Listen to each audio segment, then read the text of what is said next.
Okay.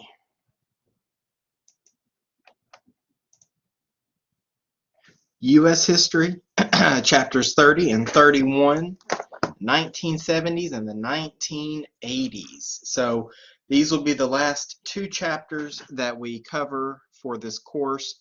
And so I've combined them into one PowerPoint for the two sessions we have left. And let's start off with Richard Nixon. If you remember, when we finished up chapter 29, Nixon, who had long been a pretty big force in Republican politics in the United States, had just won the presidential election of 1968 by mobilizing what he referred to as the silent majority. Remember, the 1950s and the 1960s for sure, the 1950s to a certain extent, but the 1960s for sure had been a very turbulent time in the United States, whether that was growing entanglements overseas with Vietnam, whether it was domestic issues such as the fight for civil rights or growing counterculture movement, whatever the case may be. The 1960s were a very turbulent time, and here comes Richard Nixon. And remember, he said most people, they just want a normal, quiet life. I'm going to promise that to them. And so he termed those people the silent majority. So, okay, as you might expect, Nixon is coming in and he's got a lot of problems that he has to deal with right off the bat. So when he comes into the White House, he feels pressured not to abandon America's commitment to Vietnam. We had been involved in Vietnam in some form or another. We had ground troops in for a number of years now, but even before that, remember, we were supplying and aiding France and the South Vietnamese against the communist North Vietnamese.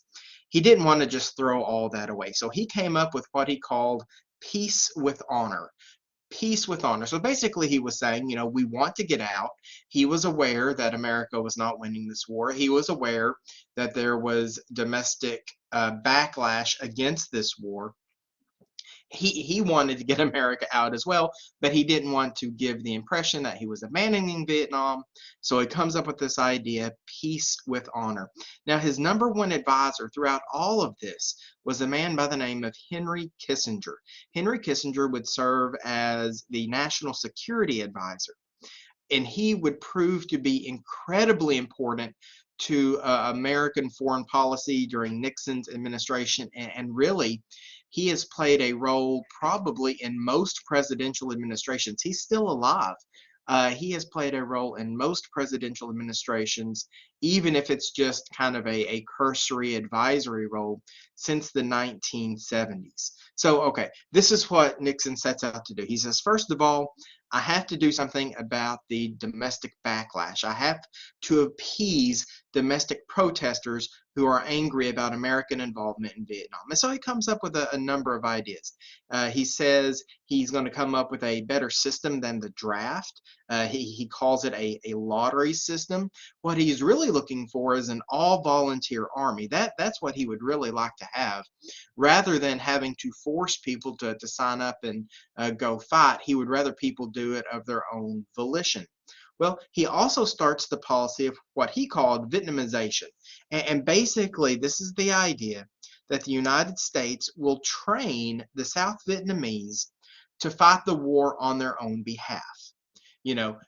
We would still supply them with materials, we might give them money, we might give them aid, but the idea was we would train the army of South Vietnam and pull American soldiers home, and they could continue that fight on their own.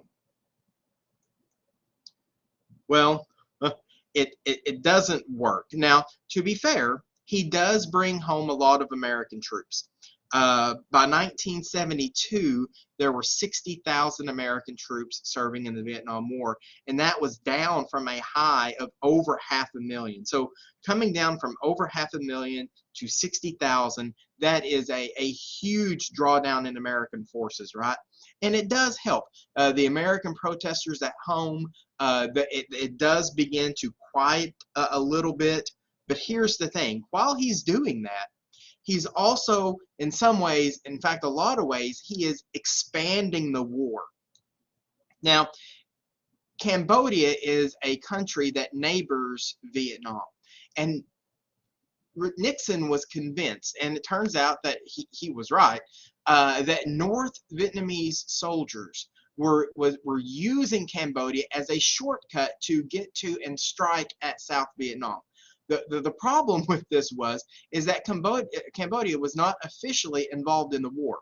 So we could not launch attacks at these North Vietnamese forces in Cambodia without escalating the situation. But that's exactly what Nixon did. Nixon was convinced that striking at bases in Cambodia was the only way to end the war. And so he did so in secret. And that's the thing. He ordered the Air Force to begin bombing raids in Cambodia. He didn't tell the public. He didn't tell Congress. Well, eventually it's going to come out. Eventually it's going to come out that America was conducting secret bombing raids in a country that, technically, yes, the North Vietnamese were using it as a conduit to get to South Vietnam, but technically they were not involved in the war. And so it makes Nixon look really bad. He begins to see public support erode again. We see new domestic protests. The most important was at Kent State. Kent State was a college where there was a large public demonstration against the war. Violence breaks out. Several student protesters are killed. It's getting pretty bad. There's also reports of the My Lai Massacre, in which hundreds of women, children, and elderly Vietnamese people were killed by the American military. And what was happening was the moral support, the morale and discipline of the military was breaking down. Nobody wanted to be in Vietnam. The American public didn't want to be in Vietnam, and the American soldiers, which by and large had been forced, they had been drafted, they had been conscripted, they had been sent to Vietnam to fight this war that they didn't believe in. Discipline is beginning to break down, and of course, this shocks Americans. This is not how we are supposed to act, right? We're supposed to be the good guys. And when the details of the My Lai Massacre begin to come out into the public, and the reality of what happened to these hundreds of individuals becomes known, it's looking really bad. We see the Pentagon Papers being leaked in 1971. The Pentagon Papers were a secret government study that basically proved the government had been lying to the American public about how the war was going. And so it's just all going downhill, right? And then, again in 1971, Nixon orders the invasion of Laos. Laos is another country that was bordering Vietnam, and again, kind of the same situation as Cambodia. The North Vietnamese were using it as a shortcut to strike at South Vietnam. And so Nixon orders the invasion of Laos as a test for Vietnamization. So we've trained the South Vietnamese military, we've supplied them, and now we're seeing if they can, prove themselves on the field of battle. And it was a dismal failure. The South Vietnamese simply couldn't do it without American support. In 1972, North Vietnam began what was known as the Easter Offensive, the biggest offensive maneuver since 1968, the biggest maneuver in 5 years. And again, the only reason it got stopped is because the Americans were there to help the South Vietnamese stop it. And it's looking really bad for Nixon. So all of this stuff is kind of coming all at once. And as it turns out, 1972 is an election year in the United States. While all of this bad stuff is kind of hitting and happening all at once, Nixon knows he's going to be running for re-election in the United States. Well, in December of 1972, we begin what's known as the Christmas bombing. It's the heaviest air raids yet, very high civilian casualties. A lot of American bombers are lost. It's looking bad. And Nixon is ready to leave. North Vietnam wants America out. America wants out. The problem with South Vietnam, because South Vietnam realized that once American troops pulled out for good, there would be no way that they could withstand against North Vietnam. And that is exactly what happened. In January of 1973, the United States and North Vietnam signed an agreement to end the war. And just very shortly, American pullout was finished by 1973, and within a year and a half, 2 years, North Vietnam launched a full-scale attack. Once again, South Vietnam asked for assistance. This time, the United States said no, and it quickly fell. And so Vietnam was reunited. That was kind of the plan all along, right? Vietnam was reunited, but it was reunited into a communist state, which, if I'm not mistaken, it still exists as a communist country today. All right, so that was Vietnam, and of course that was the major thing that Nixon had to deal with in his foreign policy. The rest of his foreign policy, though, was interesting.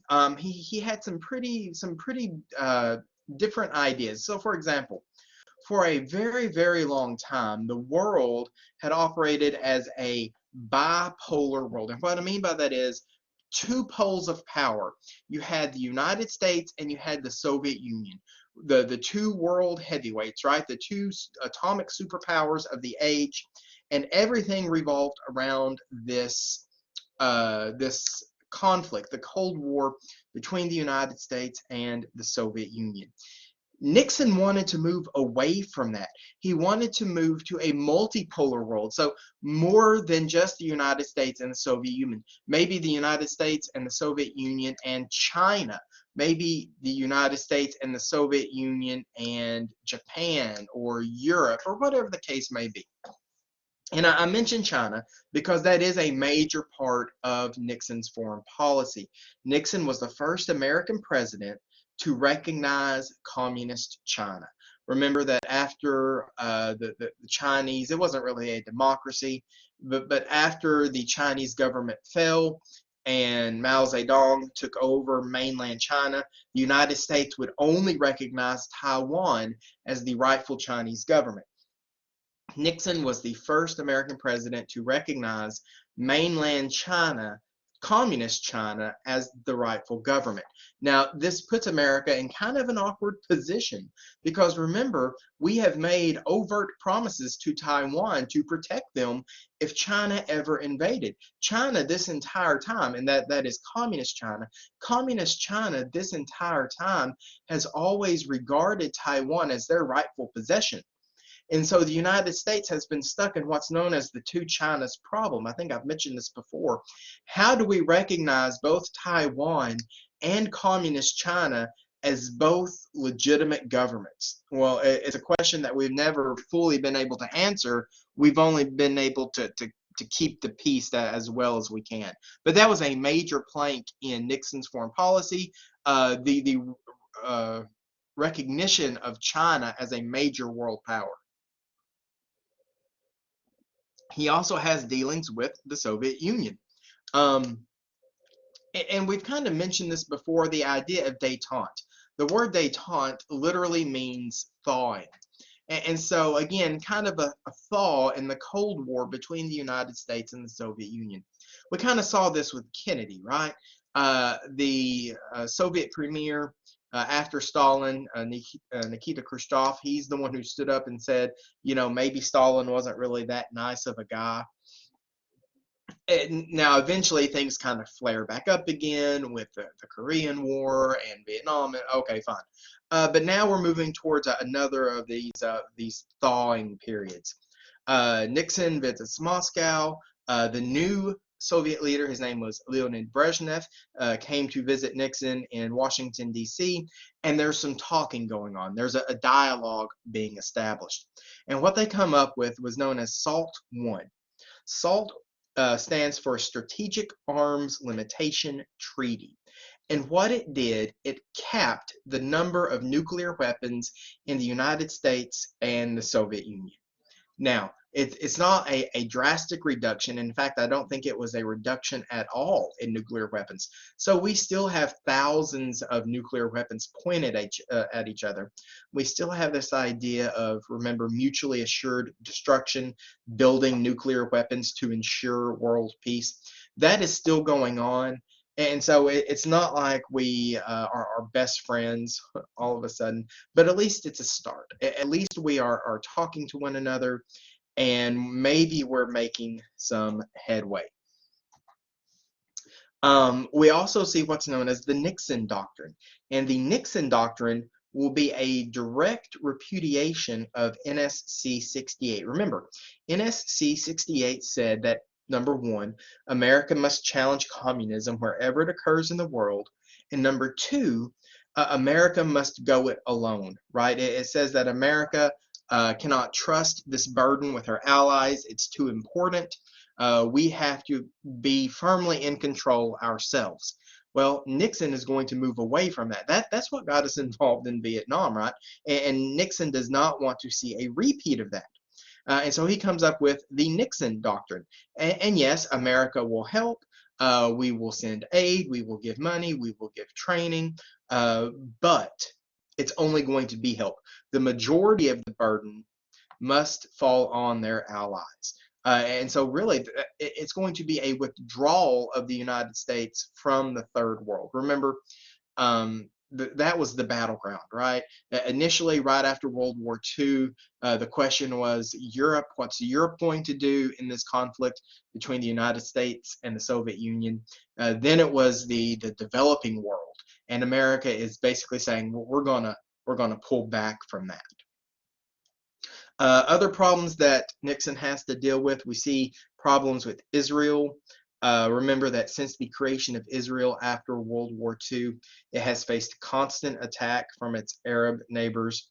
It won the Six-Day War in 1967. And in winning the Six-Day War, Israel is actually going to gain territory. And this is going to be a source of contention even today. So when you hear in the news today controversy over the Gaza Strip or the Golan Heights, these are areas that Israel has won in war, basically fighting against its Arab neighbors. We see another attack on Israel in 1973. It's known as the Yom Kippur War. And of course, Yom Kippur is a holy day on the Jewish calendar. So it's really kind of a low blow. But once again, with the aid of the United States, not only was Israel able to defend itself, but it was able actually to gain an advantage in the Yom Kippur War. Okay. Domestically, Nixon had campaigned on this idea, and of course, he is a Republican candidate. And traditionally speaking, the Republican platform has been less government, right? Less big government. As Nixon would have put it, he wanted less government interference in the daily lives of Americans. And so he is going to work very hard on dismantling a lot of the social programs that had been started in the past 30 or 40 years, going back to the New Deal. So remember, we had the New Deal, and then we had LBJ's Great Society. And to be sure, the big names aren't going anywhere, right? We still have Social Security, we still have Medicaid, we still have Medicare. But Nixon is going to do what he can to begin dismantling those types of programs. He attempts to overhaul the welfare system with the Family Assistance Plan to place limits on welfare. I'm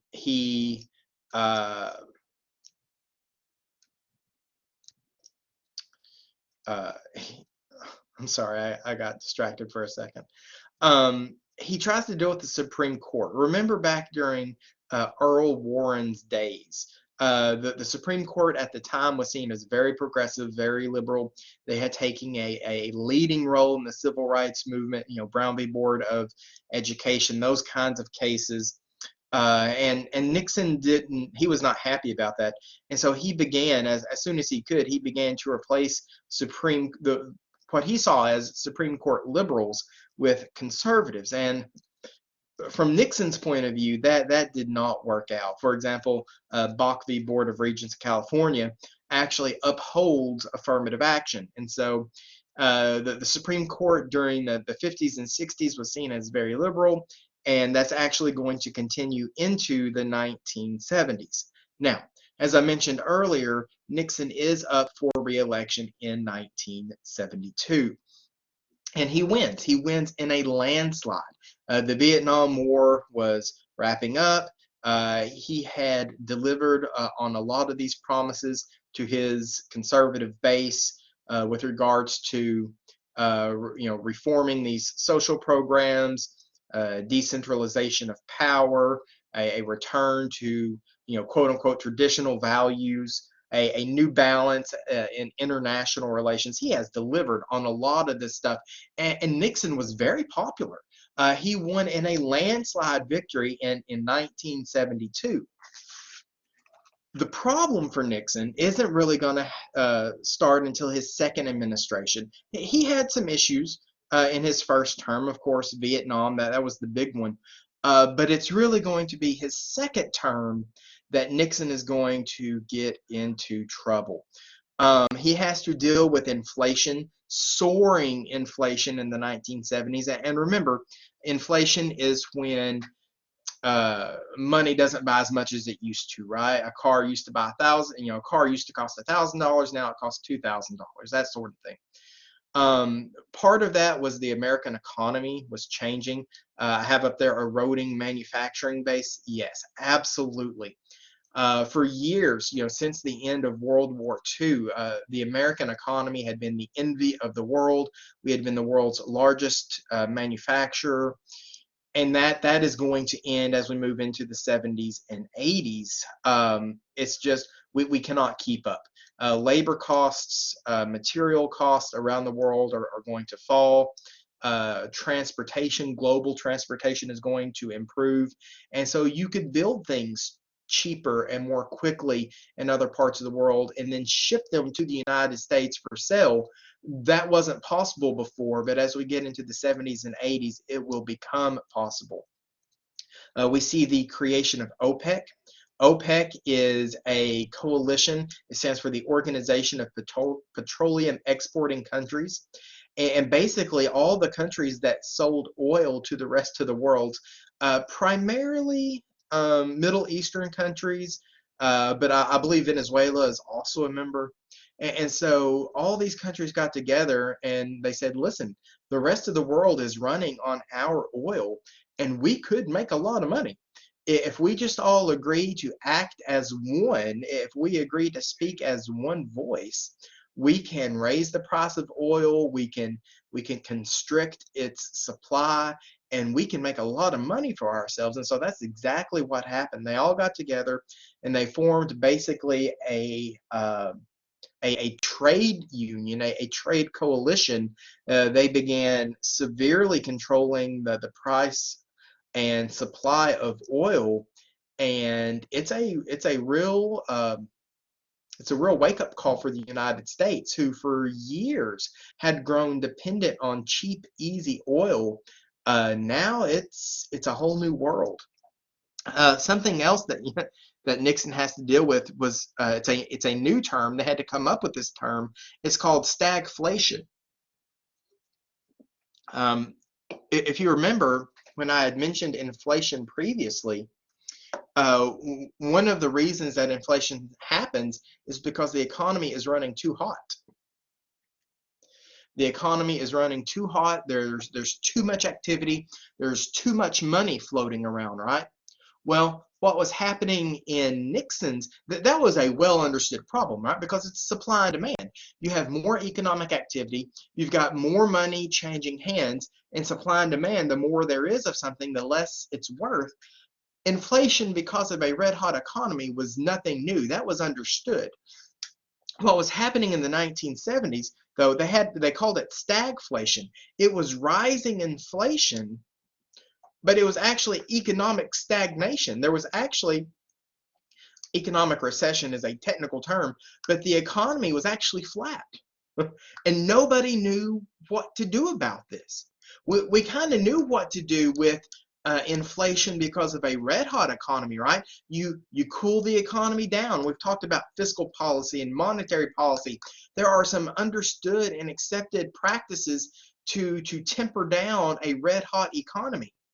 But what do you do when you have rising inflation and a flat economy? Nobody knew. This was something that we had never really dealt with before, and so they call it stagflation. And so Nixon is going to have a lot of problems that he's going to run into in his second term. Well, as a partial answer to all of this, he launches what he calls Phase 2. And it's a series of economic practices like guidelines for wage and price increases. And Phase 2 partially works. It does help stop rising inflation, but it doesn't help the flat economy. And so prices will continue to climb. The dollar is going to lose value, and it's not looking good for Nixon going into his second term. And Nixon becomes very, very paranoid. And it's understandable, right? Everyone is criticizing Nixon. He is facing criticism wherever he turns. People are upset. They're upset with inflation. They're upset with rising oil prices. You know, they're upset with this economic recession. People are upset with Nixon. And part of that was the changing view of the presidency, right? You know, going back to FDR, remember, and I know I've said this before, but I'll say it again, prior to the New Deal, prior to the 1930s, the federal government was relatively small, right? It did not have a lot of day-to-day interaction with most Americans.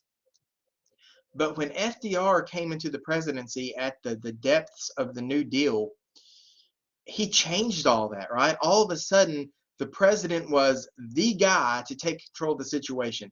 He was the guy that was supposed to have the answer to all of America's problems. And that's really not the way America is set up. The president, if you read the Constitution, the president doesn't really have a lot of power. I mean, he's certainly not a king. It's not like his word is law and he can just do whatever he wants. He has to work within the system. And domestically, you know, foreign policy wise, the president has a lot more leeway than here in the United States. Really, here in the United States, Congress had a lot more authority to act than the president did. And yet, Nixon has to deal with these changing perceptions of the United States, or excuse me, changing perceptions of the presidency, that he is the guy that's supposed to have all the answers. And he doesn't. Even if he had all the answers, he can't just wave a magic wand and control gas prices. And that's something that really, you know, American presidents, they get credit when gas is cheap, and they get criticism when gas is expensive. There's not a whole lot the American president can do to control gas prices. And so there was nothing Nixon could really do about the situation. And yet he's going to get criticism for it. And so he does. He becomes very paranoid. He becomes convinced that people are plotting against him. He convinced that those who were critical of his administration were radicals who were trying to overthrow the government. And he was convinced that he was the only one fit to lead the country, and so that whatever he did was right for the nation. And that is what's going to lead us into Watergate. In 1972, 5 men were arrested for breaking into the Democratic National Committee offices in the Watergate building. The Watergate building is a huge business complex, and in it, the DNC, the Democratic National Committee that works to get Democrats elected to Congress, they had their headquarters there. Part of Nixon's limitations is Congress is controlled by the Democrats. It's a Democratic Congress, and they're not really willing to go along with what Nixon is proposing. So In 72, 5 men are arrested for breaking into the Democratic National Committee offices in the Watergate building. Well, as they begin an investigation into what these men were doing, they realized that these 5 guys had ties to the White House. And as the investigations continue, and as these men go on trial and secrets come out, they begin wondering, how far up does this go, right? Does it go all the way to the top? Did Nixon know what was going on as these guys are trying to steal secrets? They were trying to bug the offices of the DNC. Well, so there's 2 things that went wrong. There was the actual break-in itself, and that was bad enough. But then you also have the cover-up. And I don't know. I don't know if it was ever conclusively proved that Nixon knew about the break-in from the get-go. He always proclaimed that he was innocent, and even as his aides and his subordinates, as they resigned and as they were being arrested, he always, kind of stood back and said, "I didn't know anything about this. I did not do anything wrong." What happened was there was a taping system in the Oval Office, and the idea was to make a recorded record of everything that went on in the Oval Office. Well, Nixon either didn't know this or he had forgotten about this, because he had several discussions in the Oval Office in which he discussed covering up this break-in, what they could do to sweep it under the rugs. And as news of these tapes came out, and Nixon realized what was on these tapes, he tried everything he could do to keep these tapes from becoming public. Even he had appointed a special prosecutor to investigate this. He actually ended up firing him to try and keep these tapes private, but in the end he was forced to give them up. And when that became public, he resigned. He was not removed from office. No American president has ever been removed from office. He probably would have, but he was given the chance to resign before that could happen. August 8th, 1974, a couple of years into his second term, Nixon is going to resign the presidency. Now, here's the interesting thing. Nixon's vice president that he had ran for re-election with was a man by the name of Spiro Agnew. Agnew had previously resigned for being involved in another scandal. I can't remember what it was now. But Agnew had already resigned. And so Nixon's vice president at that time was a man by the name of Gerald Ford. Now, Ford was not elected.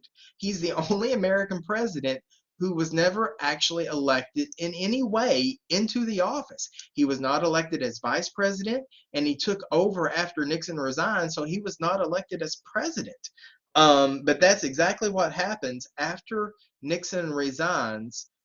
Ford is going to become president. And so, as you might imagine, he does not come into easy circumstances, right?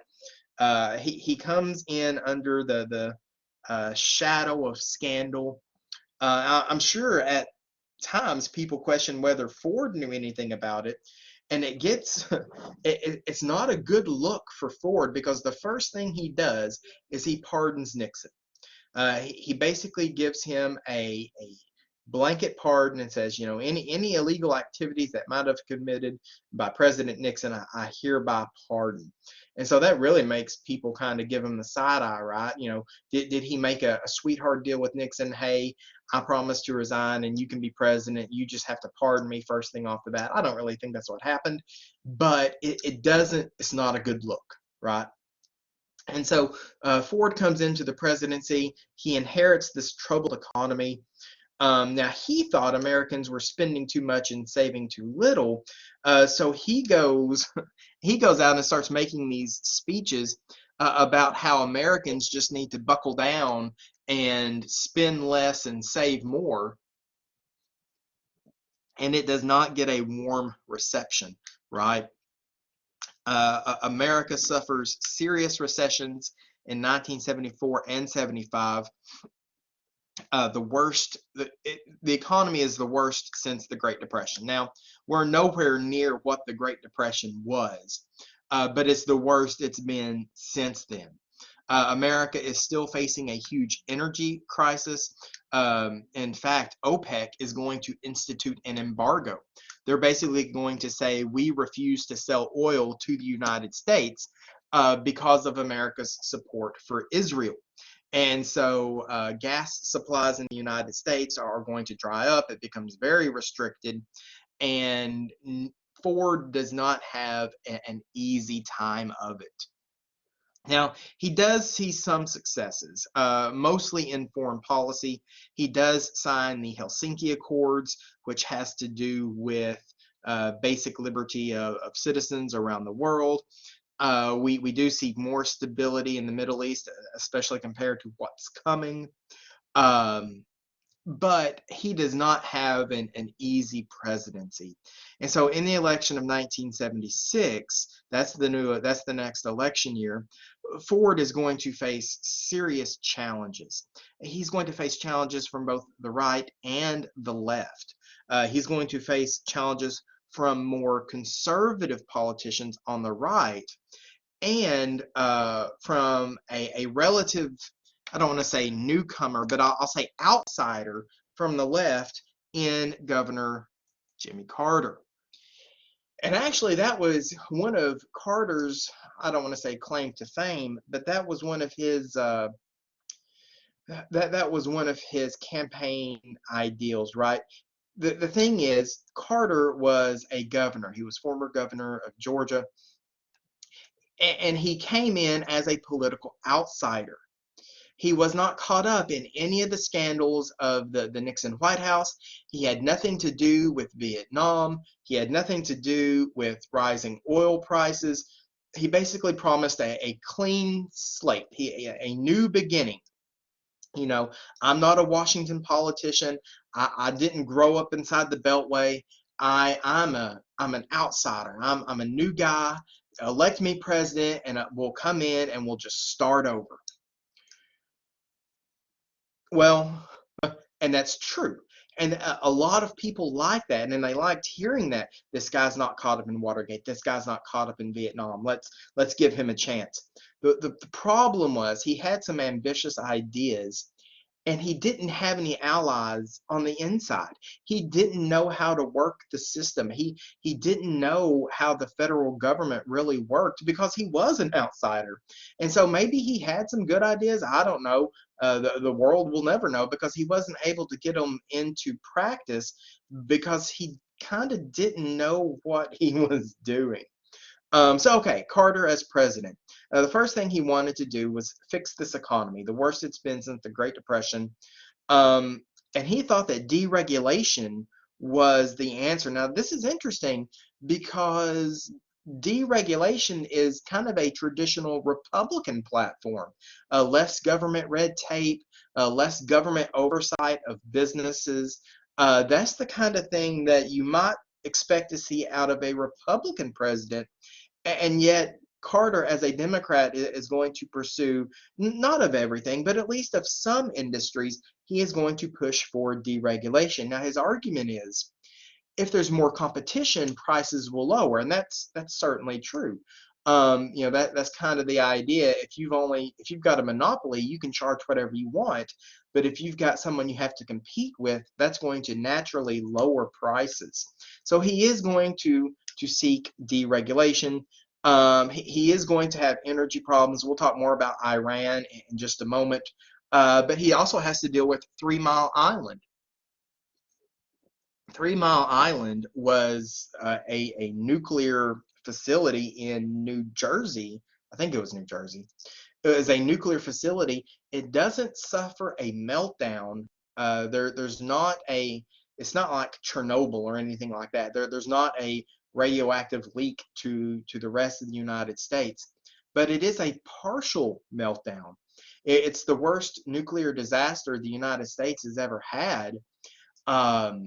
And that scares a lot of people.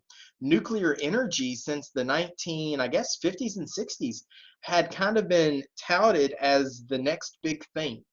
As we were trying to get away from oil dependence and, coal burning energy plants and natural gas, as we tried to kind of move away from fossil fuels, nuclear energy was kind of the next big thing. Now it's not green. It still produces nuclear waste, right? But at least that nuclear waste can be collected and stored and controlled, unlike the burning of fossil fuels. You can't stop that. You can't contain that. Well, after 3 Mile Island, people are freaking out, and nobody wants these nuclear plants in their backyard anymore. And so you still see the fallout from this even fallout. You still see the fallout from this even today. Nuclear energy in the United States is on a severe decline. Nuclear plants, especially those who were built in the 60s and 70s that had like a 50-year lifespan, they are being shuttered, and no nuclear facilities are being built to replace them. And so nuclear energy is on a big decline in the United States. And I think a lot of that can be traced back to 3 Mile Island. So, public opinion of Carter is not great at this point. He's not having an easy presidency. And then Carter stands up and gives what becomes known as the malaise speech. He basically says, he kind of says, get over it. He says, yeah, times are tough. But you guys need to be better with your money. You need to conserve energy. This is a crisis of confidence more than anything else. We just kind of got to bull through it. And at a time where Carter was not a popular president, this does not help him. This does not help him at all. And so public opinion of Carter by the end of his first administration is really pretty low. Now, in terms of foreign policy, we are going to see a marked departure, a marked difference from Carter.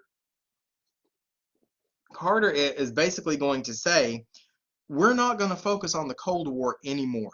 We should focus on human rights. And whatever the United States can do to promote human rights around the world, that's what we're going to do. It's not going to be about how can we hurt the Soviets or how do we gain influence or dominate the Soviet Union. It's going to be can we help people around the world. And so, yeah, that's a pretty big departure from the previous 30 years.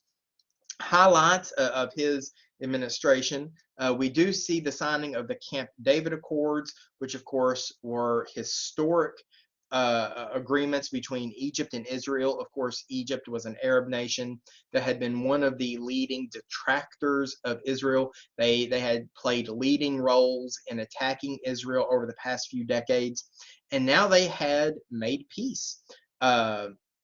Carter invited their heads of state to Camp David. Of course, that's the presidential sort of camp getaway. And over the period, I can't remember how long it was. I want to say, maybe a week or two. They all sat down together and they hammered out this peace agreement.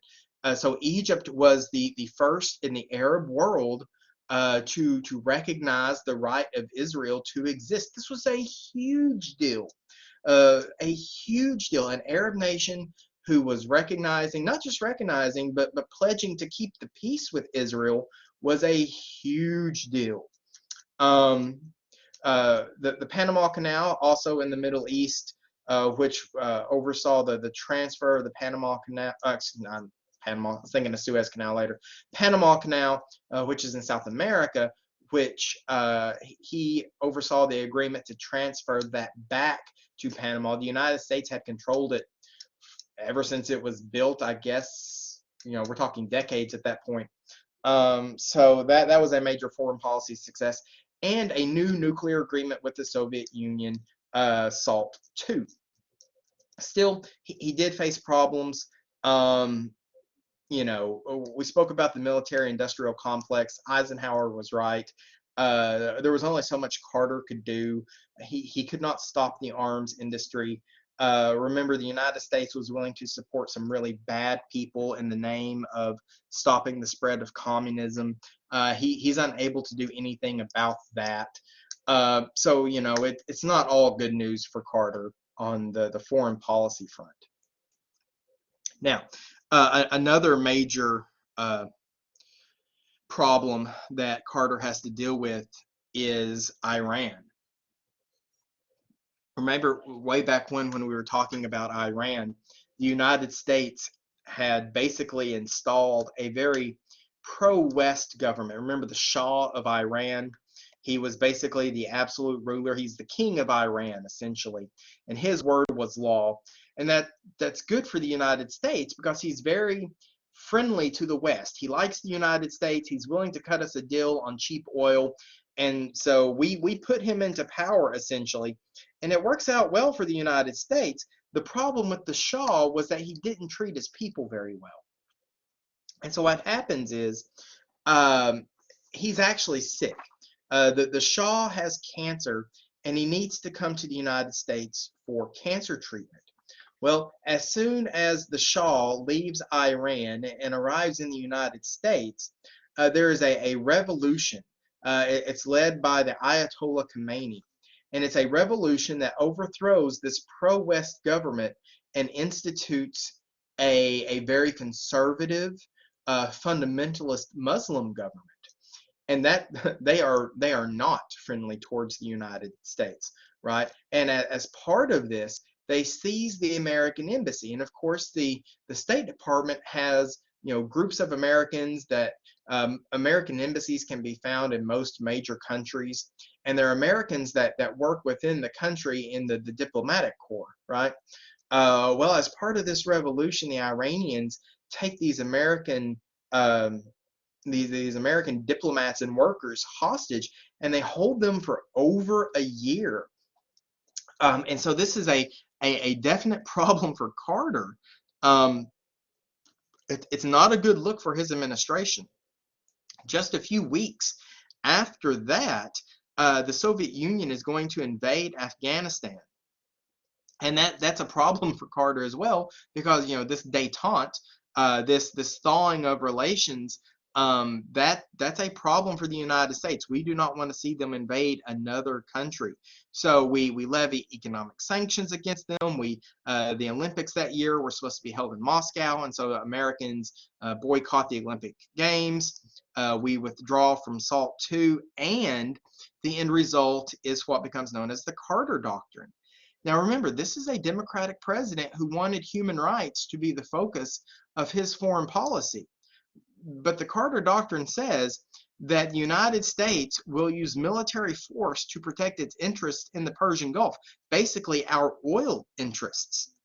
That's not a very, you know, that is not a human rights centered approach to foreign policy. This is a reverting back to Cold War mentality. And so Carter, you know, a Democratic president who would have described himself as a liberal and a progressive, who came into the presidency with some big ideas and some hopes and some dreams, right? By the end of his administration, we have cut government spending, deregulated business, increased the military budget, and resumed a, you know, us versus them mentality against the Soviet Union, that, you know, did not really match what he started off with. Actually, incidentally, the Soviet invasion of Afghanistan, this was a prime example of us getting into bed with some really bad people. We are willing to supply, you know, guns and money, and just, you know, we are willing to aid the enemies of the Soviet Union. And so who was the Soviet Union fighting in Afghanistan? It was a group of guys called the Taliban. And so we supply the Taliban to help them fight against the Soviet Union, which they do. They drive them out. And then, you know, of course, you know, 30 years later, we're back there with them, only now we're fighting each other. So, okay.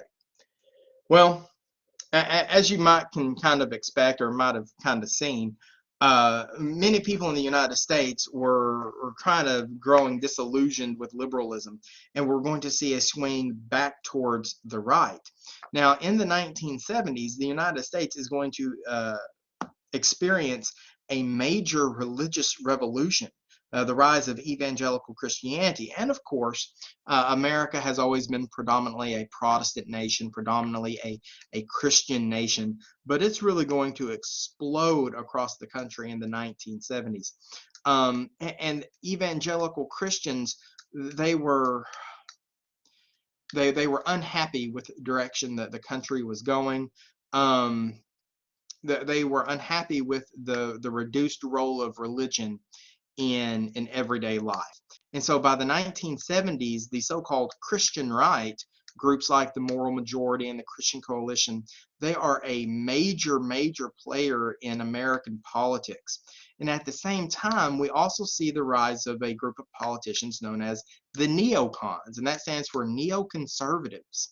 And these neocons, it's a lot of the same talking points as you might have seen earlier. Social programs are bad.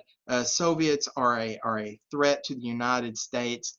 But these two things happening at the same time, the rise of the religious right and the rise of the neocons, are going to combine in some pretty spectacular ways in the 1980s. So there are political implications to this. The fate of the Equal Rights Amendment, of course, the abortion controversy, the so-called tax revolt, and probably the most spectacular, the election of 1980 itself, which will see the election of a result of this, a swing from the left towards the right, and the election of a Republican president. But that is where we will stop for the day.